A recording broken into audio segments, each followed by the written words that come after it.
تو ہمارے جو جنسی جرائم کے حوالے سے ہمارے جو قوانین ہیں، ایک بڑے عرصے تک ان کی جو اورینٹیشن رہی ہے وہ اسلام اور شریعہ پر بیسڈ رہی ہے۔ اسپیسیفکلی جب ضیاء الحق نے 1979 میں جب حدود آرڈیننسز انٹروڈیوس کیے تو اس میں سب سے امپورٹنٹ اور سب سے زیادہ اپلائی کیے جانے والا آرڈیننس جو ہے وہ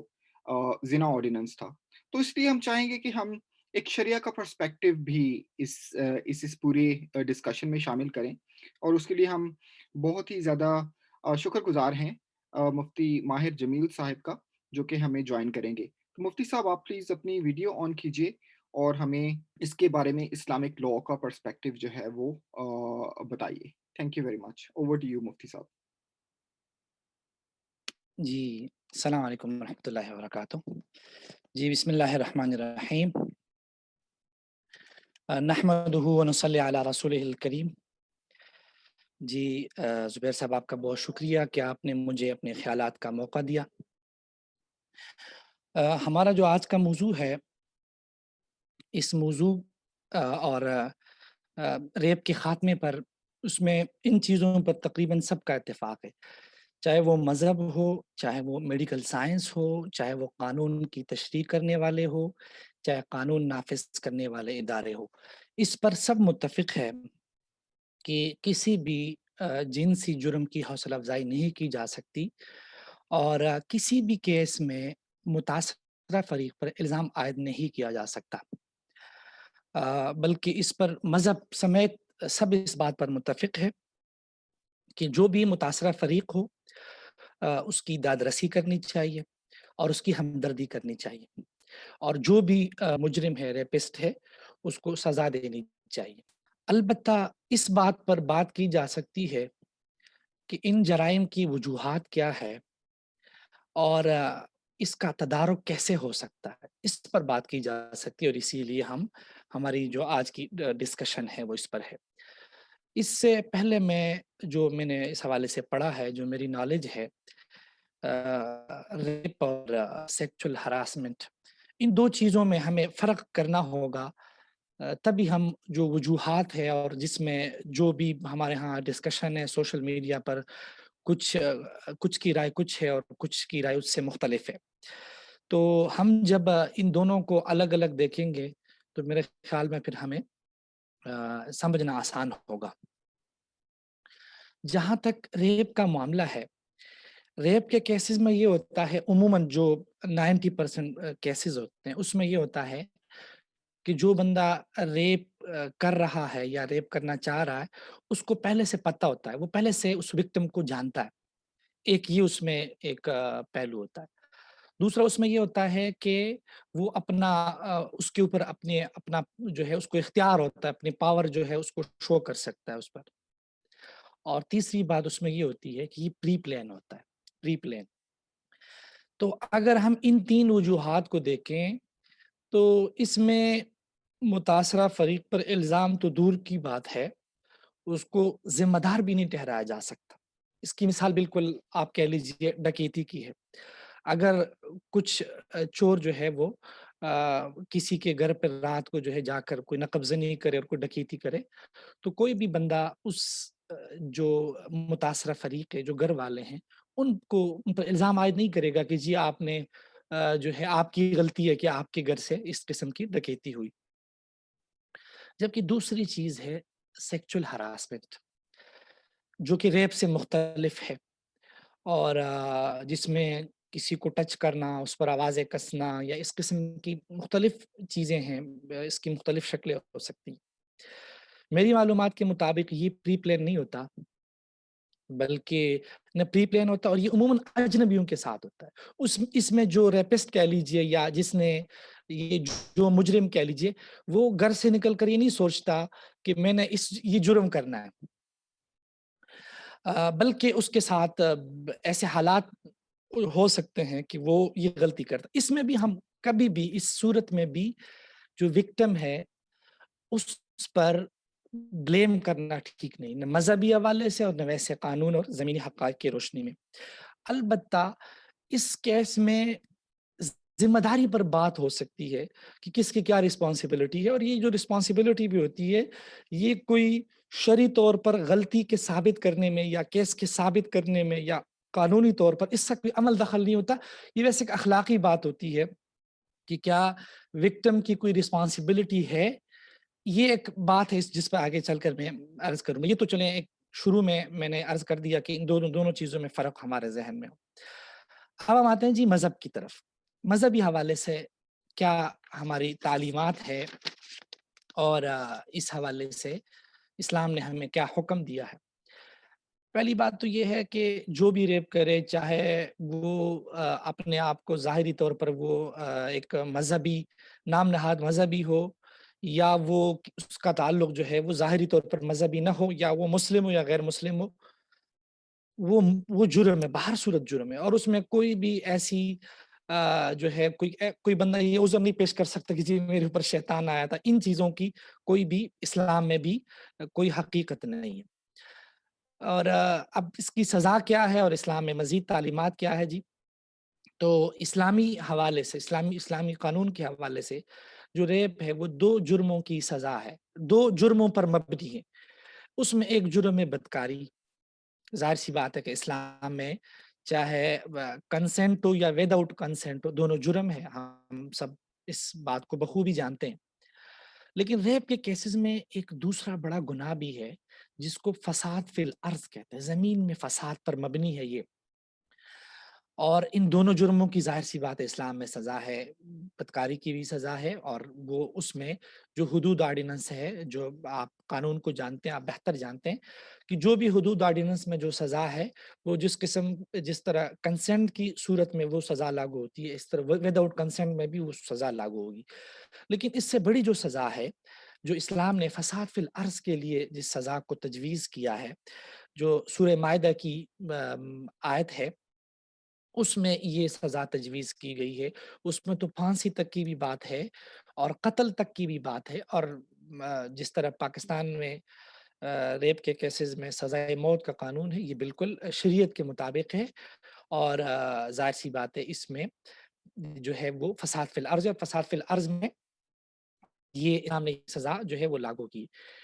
ایک یہ بات، دوسری بات یہ ہے کہ اس میں اسلامی حوالے سے 2 چیزیں ہوتی ہیں، ایک ہوتا ہے حد، ایک ہوتی ہے تعزیر۔ حد میں تو یہ ہے کہ اسلام نے مختلف سزاؤں کے حوالے سے، مختلف جرائم کے حوالے سے مختلف سزائیں تجویز کی ہے، اور جو بھی مسلم ریاست ہے اس ریاست کی ذمہ داری ہے کہ ان سزاؤں کو نافذ کرے۔ دوسری چیز جو سزاؤں کی دوسری قسم ہے اس کو کہتے ہیں تعزیرات۔ قانون میں بھی ہے، جو آپ قانون دان ہیں وہ بہتر سمجھ سکتے ہیں، اور ہمارے اسلام میں بھی تعزیر کا ایک بہت بڑا تصور ہے۔ تعزیر میں یہ ہے کہ حالات کے تناظر میں جو بھی نئے واقعات پیش آتے ہیں، نئے جرائم، اور جو بھی اس میں ریاست کو اختیار ہے کہ وہ اس حوالے سے لیجسلیشن کریں، اور کوئی بھی لیجسلیشن اس حوالے سے کی جا سکتی ہے۔ اس میں بس صرف یہ ہے کہ کوئی ایسی لیجسلیشن نہ ہو کہ جس میں آپ واضح طور پر کوئی کسی اسلامی قانون، اسلامی جو حکم ہے اس کی خلاف ورزی ہو، ورنہ اس حوالے سے ریاست کے پاس ایک کھلا اختیار ہے کہ وہ اس حوالے سے لیجسلیشن کریں۔ تو اس لیے جس طرح جو نئی قانون سازی ہو رہی ہے کہ جی مختلف تجاویز آ رہی ہیں جس کے اوپر انہوں نے مجھ سے پہلے جو اسپیکر تھے انہوں نے بات کی، تو وہ بھی ہمارے علماء نے اس کے اوپر ڈسکشن کی ہے، اور وہ بھی اگر ریاست وہ سزا تجویز کرتی ہے تو وہ سزا وہ بھی اسلام کے مطابق ہے، ریاست کو اس کا حق حاصل ہے۔ اچھا جی، اب ہم آتے ہیں مذہب کا کیا کردار ہے جی؟ مذہب کا اس حوالے سے بہت بڑا کردار ہے۔ جب ہم تاریخ کا مطالعہ کرتے ہیں تو ہمیں حضرت لوط علیہ السلام کی جو پوری بعثت ملتی ہے قرآن میں، ان کا ہمیں واقعہ ملتا ہے کہ انہوں نے کیسے جو جنسی جرائم ہے اس کے خلاف انہوں نے کام کیا، اور ظاہر سی بات ہے، آپ سب اس بات کو سمجھتے ہیں کہ جو بھی نبی آتا ہے، تو جو بھی وقت کا پیغمبر ہوتا ہے، ان کی سب سے بڑی محنت ہوتی ہے کہ جو بھی جرائم ہے، چاہے جنسی جرائم ہو، چاہے دوسرے جرائم ہو، ان جرائم سے اپنی تعلیمات کے ذریعے لوگوں کو روکیں۔ لیکن لوط علیہ السلام کے واقعے میں ہمیں یہ بات واضح طور پر ملتی ہے کہ انہوں نے جنسی جرائم کے حوالے سے اپنے قوم کو سمجھایا، بہت محنت کی، تبلیغ کی۔ قرآن میں بھی ہمیں یہ آیات ملتی ہیں کہ وَلُوطًا إِذْ قَالَ لِقَوْمِهِ أَتَأْتُونَ الْفَاحِشَةَ، جب انہوں نے اپنی قوم کو کہا کہ تم ایسا جو ہے بڑا گناہ کر رہے ہو، ما سبقکم بہا من احد من العالمین، کہ تم سے پہلے یہ گناہ کسی نے نہیں کیا۔ اور حضور اقدس صلی اللہ علیہ وسلم کی تعلیمات میں بھی ہمیں یہ بات ملتی ہے کہ ہم ایک معاشرے کی تربیت کے لیے بھی، فرد کی تربیت ہو چاہے معاشرے کی تربیت ہو، وہاں پر ان تعلیمات کو ہم سب پر عمل کرنا چاہیے، اور ان تعلیمات کو ظاہر سی بات ہے ہم مسلمان ہم سب تسلیم کرتے ہیں۔ قرآن مجید کی آیت ہے ان اللہ یأمرکم بالعدل والاحسان، کہ اللہ تعالیٰ تمہیں عدل و انصاف کا حکم دیتے ہیں، بلائی کا حکم دیتے ہیں، وَيَنْهَى عَنِ الْفَحْشَاءِ وَالْمُنْكَرِ، اور تمہیں بے حیائی اور برے کاموں سے تمہیں روکنے کا حکم دیتے ہیں۔ اسی طرح فحاشی کے بارے میں قرآن مجید میں ایک اور آیت ہے ان الذین یحبون ان تشیع الفاحشہ، کہ اللہ تعالیٰ نے ان لوگوں کے لیے سزا کا حکم دیا ہے جو فحاشی کو پسند کرتے ہیں۔ مسلمان مردوں کو حکم ہے قل للمؤمنین یغضوا من ابصارہم، مسلمان مردوں کو حکم ہے کہ وہ اپنی نظروں کی حفاظت کرے، عورتوں کو حکم ہے، پردے کا حکم ہے، وَقُلْ لِلْمُؤْمِنَاتِ يَغْضُضْنَ مِنْ أَبْصَارِهِنَّ وَيَحْفَظْنَ فُرُوجَهُنَّ، عورتوں کو حکم ہے کہ وہ اپنی نگاہیں نیچے رکھیں اور اپنی زینت کو ظاہر نہ کرے، جہاں زینت کے ظاہر کرنے کا حکم ہے وہاں جو ہے شوہر کے لیے اپنے گھر میں ان چیزوں کا اسلام نے ہمیں حکم دیا، اور ہم بحیثیت مسلمان ہم ہمیں ان تعلیمات پر عمل کرنا چاہیے۔ اب بات یہ ہے کہ کیا جو ہمارے حالیہ جو ڈسکشن چل رہی ہے کہ جی بے حیائی کو اس چیز میں عمل دخل ہے یا نہیں ہے، تو میرے خیال میں مذہب کا جس طرح میں نے شروع میں آپ سے عرض کیا کہ جہاں تک ریپ کی بات ہے تو اس میں تو بلیم تو دور کی بات ہے، ہم رسپانسبلٹی بھی وکٹم کو نہیں دیتے۔ ریپ کے کیسز میں جو ریپسٹ ہوتا ہے وہ پری پلان اس کی ترتیب ہوتی ہے، وہ پہلے سے جانتا ہے اور اس کو پتہ ہے کہ میں یہاں اپنے پاور کو شو کر سکتا ہوں، اس لیے وہاں پر تو ہم ذرہ برابر رسپانسبلٹی جو ہے وکٹم کو نہیں دے سکتے۔ البتہ وہاں ہم ان چیزوں پر ہم بات کر سکتے ہیں کہ اس کی کیا وہ وجوہات ہے کہ جن وجوہات نے ایک انسان کو یہاں تک پہنچایا کہ وہ اتنی زیادہ بڑی درندگی پر اتر آیا کہ وہ بچوں تک کو معاف نہیں کر رہا، وہ جانوروں تک کو معاف نہیں کر رہا، وہ مردوں تک کو معاف نہیں کر رہا۔ اس پر بات کی جا سکتی ہے کہ کیا یہ 100% اس کی اپنی غلطی ہے، وہ ظاہر سی بات ہے قانون کی حد تک تو اس کی غلطی ہے، لیکن کیا ہمیں حفظ ما تقدم آئندہ کے لیے کچھ ہماری بحیثیت قوم، بحیثیت معاشرہ ایسی غلطیاں ہیں کہ جن غلطیوں کا ہم تدارک کریں۔ یہ تو ریپ کے کیسز میں بات کروں گا۔ جہاں تک ہراسمنٹ کی بات ہے تو میری ذاتی رائے میں ہراسمنٹ کے کیس میں وکٹم پر بلیم تو بالکل نہیں، وکٹم پر بلیم 100% غلط ہے، 100% غلط ہے، مذہبی حوالے سے بھی قانونی حوالے سے بھی۔ البتہ رسپانسبلٹی کی بات ہو سکتی، میں اس کی مثال آپ کو دیتا ہوں کہ اگر میرے پاس ایک قیمتی موبائل ہے مثلاً، اور میں جو ہے وہ قیمتی موبائل میں باہر ایک کسی پبلک پلیس میں وہاں بیٹھا ہوں، اور میں نے وہاں اس موبائل کو بالکل ہی دور اپنے آپ سے دور رکھا ہے، اور ایک بندے نے آ کر مجھ سے موبائل چوری کیا، تو چوری کے کیس کو میں ہراسمنٹ کے کیس کے ساتھ ملاؤں گا۔ وہاں اس بات میں کوئی شک نہیں کہ جب وہ چور پکڑا جائے گا تو بلیم چور پر ہی ہے کہ بھئی آپ نے چوری کیوں کی، آپ کو کیا تھا کہ آپ نے کسی کا موبائل اٹھایا، اور اس کو سزا بھی چاہے مذہبی حوالے سے ہو چاہے قانونی حوالے سے ہو، چوری کی سزا میں اس بات سے کوئی فرق نہیں پڑے گا کہ میں نے موبائل کہاں رکھا تھا۔ وہ اور بات ہے کہ اس میں بعض صورتوں میں محفوظ کی قید لگاتے ہیں جو حد وغیرہ کے معاملات میں، بہرحال لیکن وہ چوری کے کہلائے گی۔ تو میں اس کو ہراسمنٹ کے کیس کے میں بات کر رہا تھا کہ اس میں یہ جو بات ہے اچھا تو اس میں وہ تو کوئی بھی جو ہے وہ چور کو معاف نہیں کرے گا کہ اس کی غلطی ہے، لیکن مجھے لوگ ضرور کہیں گے کہ بھی اگر آپ کے پاس اتنا قیمتی موبائل تھا تو آپ کو چاہیے تھا کہ آپ اس کو جیب میں رکھتے، آپ کو کیا ضرورت تھی کہ آپ نے 10 میٹر دور اس کو جو ہے وہ ٹیبل پر اس کو چھوڑ دیا تھا۔ تو ظاہر سی بات ہے وہ ایک کامن سینس کی بات ہے کہ کوئی بھی جو ہے وہ مجھے یہ نہیں کہے گا کہ جی آپ نے اپنی رسپانسبلٹی پوری کی ہے۔ تو یہ جو بات ہے مذہبی حوالے سے ہم بجائے یہ کہ مذہب کی تعلیمات کو، یا یہ جو مدعا ہے کہ جی بے حیائی کو بھی خاص کر ہراسمنٹ کے کیس میں کوئی عمل دخل ہے، ہم اس کو وکٹم جو ہے بلیم کی طرف لے جائیں، میرے خیال میں یہ زیادتی ہوگی، اور یہ جو ہے وہ اس میں ہمیں یہ دیکھنا چاہیے کہ ہم رسپانسبلٹی ہماری کیا بنتی ہے۔ تو رسپانسبلٹی تو بالکل بھی یہ ہم میں سے ہر ایک کی بنتی ہے، بحیثیت قوم بھی اور بحیثیت فرد بھی، کہ ہم جو ہے وہ کوئی بھی ایسے اقدامات نہ کریں، کوئی بھی ایسے کام نہ کریں جو ہراسمنٹ کی وجہ بنے۔ لیکن اس کے باوجود اگر ہراسمنٹ کے کیس میں وکٹم اپنی رسپانسبلٹی کو پورا نہیں کرتا، پھر بھی 100% بلیم جو ہے وہ مجرم پر ہے، وکٹم پر بلیم کسی بھی صورت میں نہیں، رسپانسبلٹی ہے۔ جس طرح میں نے آپ کو چوری کی مثال دی، یہ تو ہراسمنٹ کی بات آئی۔ اب ریپ کے کیسز میں نے جس طرح عرض کیا کہ وہاں پر یہ بات کرنا غلط ہے کہ وہاں پر ہم یہ کہہ دیں کہ جی کوئی وکٹم کی رسپانسبلٹی ہو۔ البتہ یہ بات وہاں کی جا سکتی ہے کہ جو وجوہات ہیں، ان وجوہات میں کیا قوم کو، کیا معاشرے کو، کیا مذہب کو عمل دخل ہے۔ ان وجوہات میں آپ نے دیکھا جی طاقت اور غلبے کی خواہش، آپ جس طرح ہمارے پہلے اسپیکر نے اس پہ بات کی، انتقام کی خواہش، جس طرح ایک قبیلہ دوسرے قبیلے پر حملہ آور ہوتا تھا تو ان کے مردوں کو پکڑتے تھے اور ان کی عورتوں کو ریپ کرتے تھے۔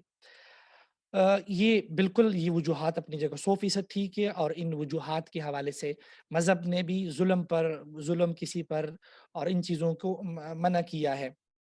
اسی طرح اس کی وجوہات میں طبی وجوہات بھی ہو سکتی ہے، میڈیکل، اور وہ ظاہر سی بات ہے وہ بھی ایک وجہ ہے ریپ کے کیسز میں۔ اور جنسی فرسٹریشن کی بات ہوتی ہے، وہ بھی بالکل اپنی جگہ بالکل ایک وجہ ہے، ایک ریزن ہے اس ریپسٹ کو یہاں تک پہنچانے میں۔ لیکن ایک چیز جس کو ہم مذہبی حوالے سے اس کو ڈسکس کرتے ہیں، اور مذہب اس حوالے سے ہمیں واضح ہدایات دیتی ہے کہ ان تمام ریزن اور وجوہات کے جو ایک معاشرے کو بگاڑتے ہیں اور اس معاشرے کو یہاں تک پہنچاتے ہیں، اس میں ایک عمل دخل جو ہے، وہ جو بیڈ کنٹینٹس ہے اور جو پورنوگرافی ہے، اس کا بھی بہت بڑا عمل دخل ہے، اس سے ہم انکار نہیں کر سکتے۔ ظاہر سی بات ہے، آپ جس طرح کا جو اللہ تعالیٰ نے انسان کی ایک فطرت رکھی ہے، آپ جس کو جو کنٹینٹس دیں گے اور جو کچھ دکھائیں گے، اس کے جذبات اس طرف جائیں گے، اس کے جذبات اس طرف بڑھیں گے، اور ان جذبات کو پھر وہ پورا کرنے کے لیے وہ پھر کوئی راستہ بھی اختیار کر سکتے ہیں۔ اور اس کی ایک مثال میں آپ کو دوں، میں یہ نہیں کہتا کہ یہ سب سے بڑی وجہ یہ ہے، یہ بھی ان تمام ریزن میں جو ہمارے ہاں جو یہاں ڈاکٹر موجود ہیں، جو ہمارے پولیس آفیسر موجود ہیں، وہ بھی بقیہ وجوہات پر بات کریں گے۔ لیکن ان وجوہات میں ایک وجہ جس کا ہم انکار نہیں کر سکتے، وہ بیڈ کنٹینٹس، بے حیائی، یہ بھی ایک وجہ ہے۔ اور ہمارے جو پی ایم نے کہا ہمارے، اس کو ہم یہ نہیں کہتے کہ جی سب کچھ ہی یہی وجہ ہے، سب کچھ ہی نہیں، وہ ان تمام وجوہات میں ایک وجہ ہے۔ اور اس کی ایک میں مثال دیتا ہوں، ایک رپورٹ کی جو ہے وہ تفصیلات میرے سامنے ہیں کہ امریکہ میں 2019 میں 2019 میں ریپ کے 1,06,000 واقعات رپورٹ ہوئے۔ تو اب آپ دیکھیں امریکہ جیسا معاشرہ جو کہ وہاں کوئی جنسی فرسٹریشن اتنی نہیں ہے، اور وہاں پر جو ہے یہ بقیہ اتنے مسائل نہیں ہے، لیکن وہاں آپ سمجھتے ہیں کہ بیڈ کنٹینٹس اور فورنوگرافی وغیرہ یہ چیزیں کتنی ہمارے معاشرے میں بھی ہے، چیزیں دستیاب ہے، لیکن وہاں پر تو ان چیزوں کا عمل دخل زیادہ ہے۔ تو اس معاشرے میں اگر اتنے کیسز رپورٹ ہوتے ہیں تو ہمیں یہ بات تسلیم کرنی ہوگی کہ محض جنسی فرسٹریشن اس کی وجہ نہیں ہے، بلکہ بقیہ وجوہات کے ساتھ ساتھ جو بیڈ کنٹینٹس ہے، جو پورنوگرافی وغیرہ ہے، جو بے حیائی ہے، یہ بھی ان وجوہات میں سے ایک وجہ ہے۔ اور یہ صرف ہم مولویوں کا موقف نہیں ہے، بلکہ میں کل رات پڑھ رہا تھا اس حوالے سے کچھ آرٹیکل بھی ہے جس میں یہ بات ہمیں معلوم ہوتی ہے کہ ہمیں ان چیزوں پر غور کرنا چاہیے۔ ایک آرٹیکل ہے the cycle of abuse when victim become offenders۔ اس میں اس بات کو انہوں نے اسٹیبلش کیا ہے کہ ریپسٹ بننے میں ایک بہت بڑا عمل دخل ہوتا ہے، تربیت کا بھی ہوتا ہے۔ جو پیرنٹنگ ہوتی ہے کہ ان کی تربیت کرے اور ان کو ایسے انوائرمنٹ سے بچایا جائے کہ جہاں پر اس کے جذبات اس طرح بنے، اور اسلام نے تو اس حوالے سے واضح تعلیمات دی ہے۔ اسلام نے بچوں کی تربیت کے حوالے سے حضور اقدس صلی اللہ علیہ وسلم کا فرمان ہے کہ باپ جو ہے اپنے بچوں کو تربیت سے بڑھ کر کوئی تحفہ نہیں دے سکتا۔ اسی طریقے سے ایک اور ایک اور جو ہے وہ آرٹیکل ہے، ریسرچ ہے کہ وائی مین ریپ، تو اس میں لکھا ہے کہ the effect of religious clothing on gaze behaviour, وہاں پر بھی اس بات کو انہوں نے ثابت کیا ہے کہ خاص کر ہیراسمنٹ کے کیسز میں اور ایک پورا ایک معاشرے کی بگاڑ میں